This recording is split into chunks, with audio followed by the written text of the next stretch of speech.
Assalamualaikum warahmatullahi wabarakatuh. Alhamdulillahil waliyul ghaffar. Alhamdulillahi rabbil alamin. Kita ucapkan kepada Allah subhanahu wa ta'ala, Allahumma salli ala sayyidina Muhammad wa ala ali sayyidina Muhammad. Kita ucapkan kepada ruh Nabi besar Muhammad sallallahu alaihi wasallam. Di dalam surah Al-Hajj, Allah subhanahu wa ta'ala memberikan motivasi yang sangat luar biasa kepada kita kaum muslimin, kaum muslimat. Apa motivasinya? A'udzubillahi minasyaitonirrajim. Bismillahirrahmanirrahim. Man jaa'a bil hasanati falahu asyru amsalihha. Siapa yang berbuat satu kebaikan, dia datang dengan satu kebaikan, falahu, maka Allah akan membalas baginya asyru amsalihha, 10 kebaikan semisalnya. Bapak Ibu yang dimuliakan oleh Allah, ini adalah dalil bahwa kebaikan satu akan dibalas oleh Allah dengan 10. Ketika Bapak Ibu menyumbang 1000, maka Allah balas 10.000. Ketika kita menyumbang 100.000, Allah balas dengan 1 juta. Ketika kita menyumbang 1 juta, Allah balas nanti dengan 10 juta. Ketika kita 10 juta memberikan infak dan sedekah, Allah balas 100 juta. Ketika kita mampu 100 juta, maka Allah balas berapa tuh Bapak Ibu? 100 juta, 1 M. Bapak Ibu yang dimuliakan oleh Allah subhanahu wa ta'ala, maka berbuat baik, berbuat baik, berbuat baik.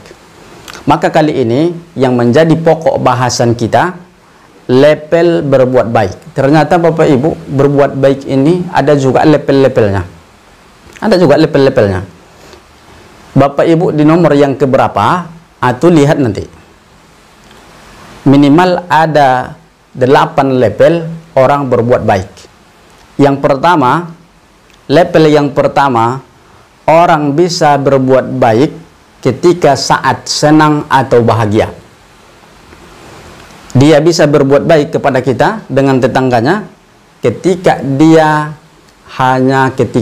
senang atau bahagia. Kalau dia tak senang, kalau dia sedang tidak bahagia, jangan harap dia berbuat baik kepada kita. Itu level yang pertama, harus kita ketahui Bapak Ibu. Yang kedua, ada orang bisa berbuat baik ketika dia ingin berbuat baik itu, tapi ada maksud yang tertentu. Seperti kata Bapak Ibu, ada udang di balik batu.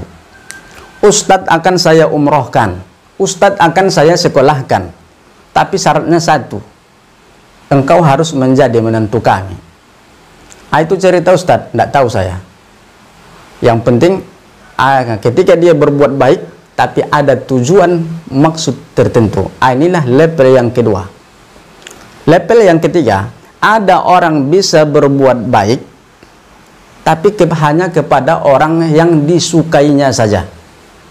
Saya senang dengan si A, saya mau berbuat baik kepada dia. Ada kawannya, saya tak kenal, kami juga tidak akrab. Ketika dia membutuhkan, saya tak mau, karena saya tak kenal, saya tak senang dengan dia. Ada orang yang berbuat baik, itulah orang yang berbuat baik di level yang ketiga. Jamaah yang dimuliakan oleh Allah subhanahu wa ta'ala. Yang keempat, kita singkat-singkat bercepat. Ada orang yang berbuat baik walaupun saat dia bersedih, walaupun ketika dia sedang sakit, walaupun ketika dia sedang lemah, walaupun dia sedang kehilangan, walaupun ketika dia sedang keadaan buruk, walaupun dia merasa sedang sial, sakit, lemah, merasa terpuruk, merasa sedih, sial sangat luar biasa, tapi dia tetap bisa berbuat baik terhadap orang lain, tidak menghalanginya untuk bisa berbuat baik. Ini saya rasa Bapak Ibu, ini luar biasa. Ini bisa menjadi contoh kita. Ada orang yang biasa 1 bulan berinfak 100.000, tapi dia ketika kehilangan, dia tak mau lagi. Ketika dia merasa sial, dia tak mau lagi. Tapi manusia yang keempat ini levelnya luar biasa. Lalu siapa yang kelima jamaah? Yang kelima, dia bisa berbuat baik terhadap orang lain siapapun tanpa pamrih. Artinya ikhlas kepada Allah subhanahu wa ta'ala. Inilah juga kiranya yang harus kita lakukan.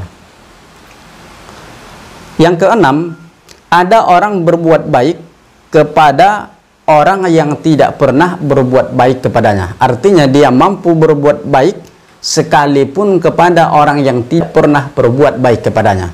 Contoh nih, ada tetangga, kita sering memberikan uang kepada anaknya, tapi sampai mati pun dia tidak pernah memberikan uang kepada anak kita. Tapi orang yang keenam ini dia tak berhenti, walaupun dia tidak berhenti. Dia pesta, kita di samping rumahnya tak diundang, tapi orang yang tak diundang tadi tetap memberikan kebaikan kepada yang tidak menyukainya. Bapak Ibu yang dimuliakan oleh Allah Subhanahu wa taala, orang ini sudah ingin membunuhnya, membunuh usahanya, membunuh mentalnya, tapi kebaikan, dia tetap berbuat kebaikan kepada orang yang tadi. Ini juga luar biasa. Lalu siapa yang ketujuh, Bapak Ibu yang dimuliakan oleh Allah Subhanahu wa taala? Di level yang ketujuh, ada orang yang masih mampu berbuat baik walaupun keadaannya saat itu diremehkan oleh orang lain, dikucilkan oleh orang lain, dan dihinakan oleh orang lain. Walaupun dia kita hina, kita kucilkan, kemudian kita remehkan, tapi dia tetap selalu berbuat baik kepada kita. Selalu berbuat baik kepada kita. Bapak Ibu, ini juga orang-orang yang sangat luar biasa. Kemudian siapa yang terakhir, yang kedelapan? Yang kedelapan ini lebih tinggi derajatnya, Bapak Ibu yang dimuliakan oleh Allah.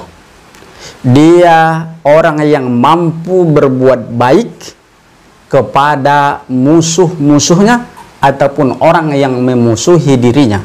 Lihat Nabi Shallallahu Alaihi Wasallam ketika berangkat ke masjid, Nabi Shallallahu Alaihi Wasallam selalu diludahi oleh orang kafir, serbannya penuh dengan ludah.